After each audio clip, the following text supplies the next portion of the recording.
नाज़रीन अस्सलामु अलैकुम वरहमतुल्लाह। आप देख रहे हैं सफ़ा ऑनलाइन का ख़ास प्रोग्राम मुज़ाकरा, और हम लेके आए हैं आपके लिए एक ख़ास प्रोग्राम। गवर्नमेंट की स्कीमें क्या हैं, ख़ास तौर पे माइनॉरिटीज़ के लिए, अक़लियतों के लिए गवर्नमेंट की स्कीमें क्या हैं, वो स्कीमें कैसे हासिल की जा सकती हैं, उससे फ़ायदा क्या कैसे उठाया जा सकता है, उसकी बुनियादी शर्तें क्या हैं, कंडीशन क्या हैं, ये समझना इंतहाई ज़रूरी है।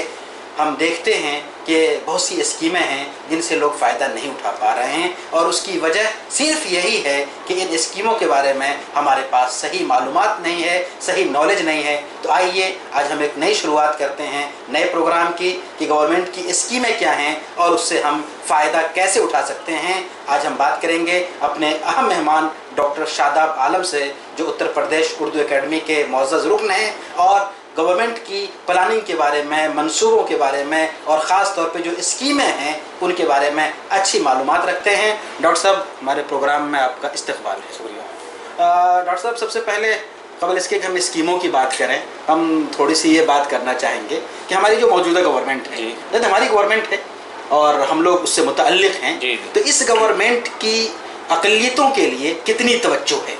आमतौर पे ये बात कही जाती है कि बीजेपी की गवर्नमेंट है और कुछ ख़ास जहन में कुछ चीज़ें होती हैं। तो हम आपसे ये जानना चाहेंगे कि जो हिंदुस्तान में बहुत सी अक़लियतें हैं जिसमें ख़ुद मुसलमान शामिल है, तो इन अक़लियतों के लिए, माइनॉरिटीज़ के लिए गवर्नमेंट के पास क्या स्कीमें हैं, कितनी तवज्जो है, और तवज्जो है या नहीं है, आप क्या महसूस करते हैं? बिस्मिल्लाहिर्रहमानिर्रहीम। सबसे पहले मैं आपका बहुत बहुत शुक्रिया अदा करना चाहता हूँ कि इस लायक आपने मुझे समझा, मुझे बैठने का मौका दिया।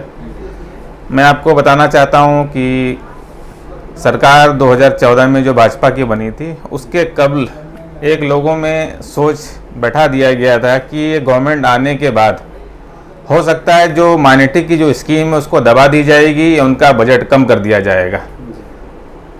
तो आप पिछला बजट आप देखिए, कांग्रेस की हुकूमत की 3700 करोड़ से लेके आज 4700 करोड़ का बजट है। तो लगातार इजाफा हो रहा है लगातार, इसमें कोई कमी नहीं की गई। ये सबसे बड़ी उपलब्धि सरकार की मेरे ख्याल से ये होगी माइनॉरिटी के लिए कि इजाफा हुआ बजट में, कम नहीं किया गया है और नई स्कीमें शुरू की गई है। जैसे मैं अभी बताना चाहता हूँ, अभी हज का टाइम है, तो पिछला रिकॉर्ड 1,70,000 लोग भारत से हज करने के लिए गए थे।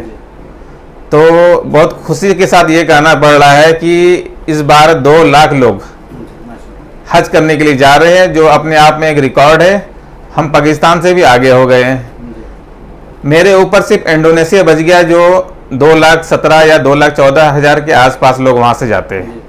तो इंशाल्लाह वो टाइम भी आ जाएगा कि हम इंडोनेशिया को भी पार कर जाएंगे। 2,20 के आसपास हम लोग चले जाएंगे, 2,20,000 के आसपास। तो डॉक्टर साहब, अब कुछ हम लोग बात करते हैं स्कीमों के बारे में। गवर्नमेंट की बहुत सी स्कीमें हैं अक़लियतों के बारे में, माइनॉरिटी के बारे में। हम सबसे पहले आपसे जानना चाहेंगे कि एक स्कीम का तज़किरा आता है बार बार कि पढ़ो परदेश, इसकी डिटेल क्या है? पढ़ो परदेश ये भी माइनॉरिटी डिपार्टमेंट का सेंट्रल गवर्नमेंट की स्कीम है ये।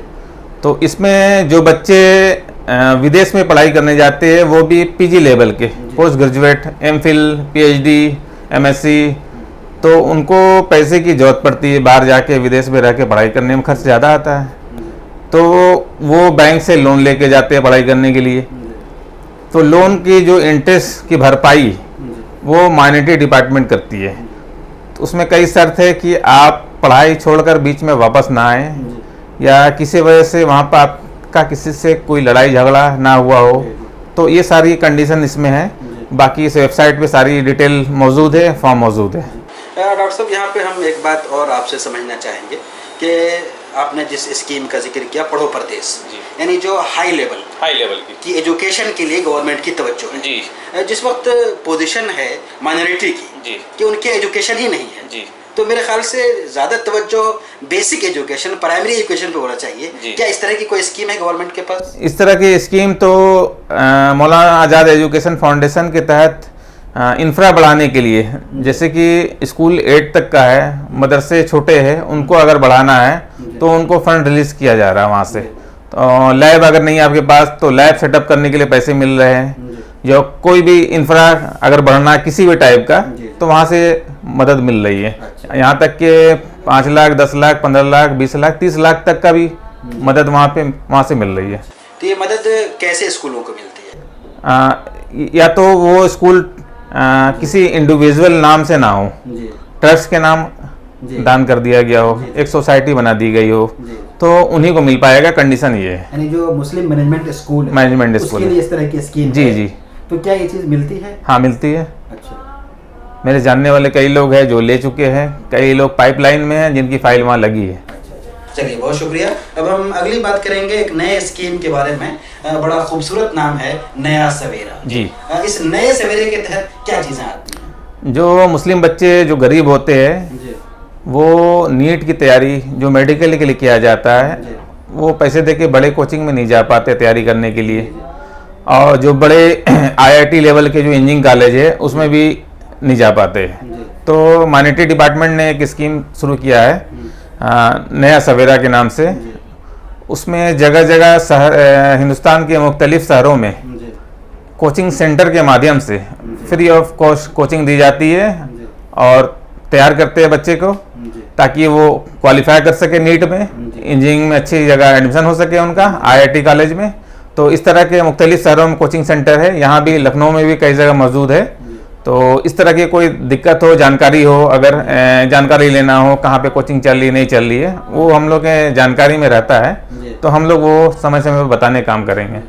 एक छोटा सा सवाल यहाँ पे करना चाहेंगे कि पिछले 5 साल और ये भी अच्छा खासा वक्त गुजर रहा है, तो क्या कोई रिपोर्ट है इस तरह की कि कितने लोगों ने इससे फायदा उठाया और कितने लोग क्वालिफाइड कर सके, या कहीं ऐसा तो नहीं कि जो इंस्टीट्यूशन है कोचिंग के उन्हीं को फायदा पहुंचाया जा रहा है?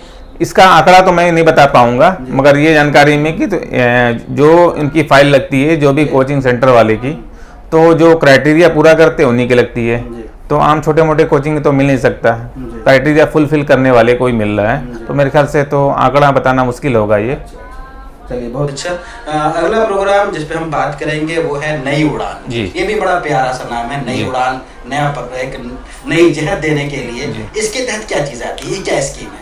ये जो बच्चे कमीशन की तैयारी करते हैं, सपोजेट IAS, PCS, SSC लेवल की तैयारी करते हैं, जो माइनॉरिटी बच्चे जो गरीब होते हैं, तो प्री एग्ज़ाम अगर पास कर लिया आप IAS, PCS की, तो मेंस की तैयारी के लिए उनको आर्थिक मदद की ज़रूरत पड़ती है, पैसे की ज़रूरत पड़ती है कि हम मेंस की तैयारी अच्छे जगह से, अच्छे इंस्टीट्यूट से कर सकें, उसके लिए पैसे की ज़रूरत पड़ती है।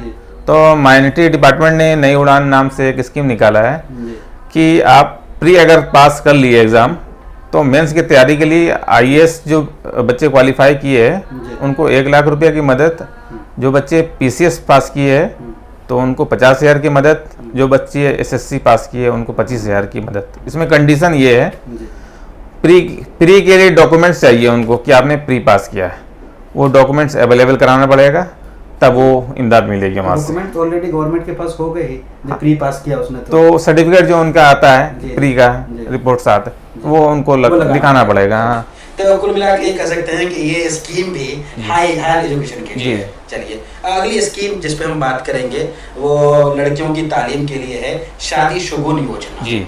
इसकी क्या डिटेल है? शादी शगुन योजना ये भी माइनॉरिटी डिपार्टमेंट के अंदर मौलाना आज़ाद एजुकेशन फाउंडेशन के तहत चल रहा है। इसमें कंडीशन ये है कि जो बच्चियां इंटर में स्कॉलरशिप ली हो, उसके बाद वो ग्रेजुएशन किसी भी यूनिवर्सिटी या कॉलेज से की हो, उनकी उम्र 21 साल हो गई हो, उसके बाद शादी के तोहफे के रूप में 51,000 की शादी शगुन योजना नाम से स्कीम चलाई गई है, ताकि वो शादी में कुछ मदद मिल सके बच्चियों को। तो 21 साल पूरी होने पे वो अप्लाई कर सकती है, 51,000 रुपये की मदद उसमें मिल जाएगी।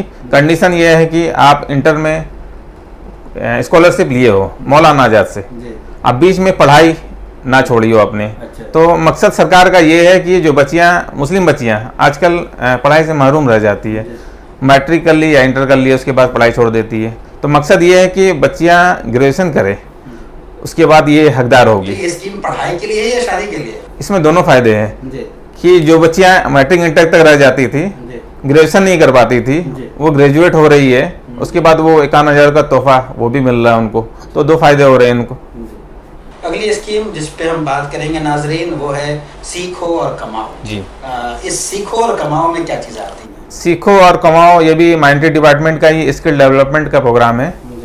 इसके तहत सिलाई, कढ़ाई, पेंटिंग, जरदोजी इस तरह के ट्रेनिंग दी जाती है। ये 3 महीने का प्रोग्राम रहता है ट्रेनिंग का, और इसमें 3 महीने का प्रोग्राम होता है। 4500 रुपये की इमदाद भी दी जाती है। सबसे बड़ी बात 1500 रुपये पर मंथ के हिसाब से 3 महीने में 4500 रुपया मिलता है बच्चियों को, प्लस उनको पास होने पे सर्टिफिकेट मिलता है, प्लस जो एजेंसी या जो इंस्टीट्यूट करवा रहे हैं उनको ट्रेनिंग 75% लड़कियों को प्लेसमेंट कराना नेसेसरी कर दिया गवर्नमेंट ने। अगर आप नहीं कराते हैं तो पैसे आपके रुक जाएंगे, तो ये कंडीशन लगा दिया है। तो मेरे ख्याल से प्लेसमेंट भी करा ही रहे सब, तो 2 फायदे मिल गए इनको।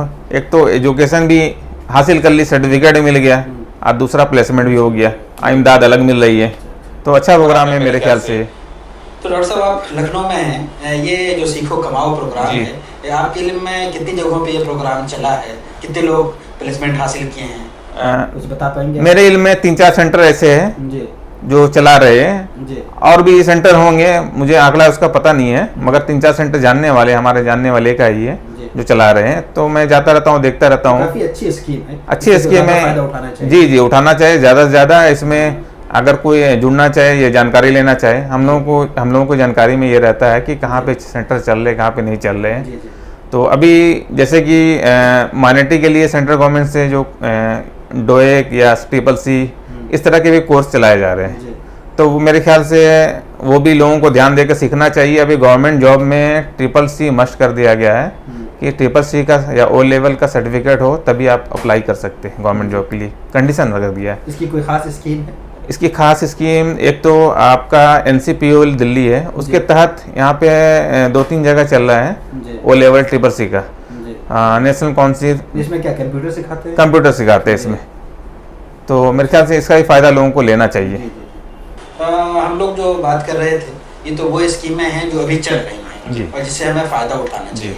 अब हम अगला सवाल आपसे करेंगे कि क्या कुछ नया प्लान हो रहा है, नई प्लानिंग बन रही है, कुछ नई स्कीमें आ रही हैं, इसके बारे में भी कुछ मालूमात है आपको? जी नई स्कीम में अभी एक जैसे कि नवोदय विद्यालय हर जिले में चलते हैं, मालूम होगा आपको।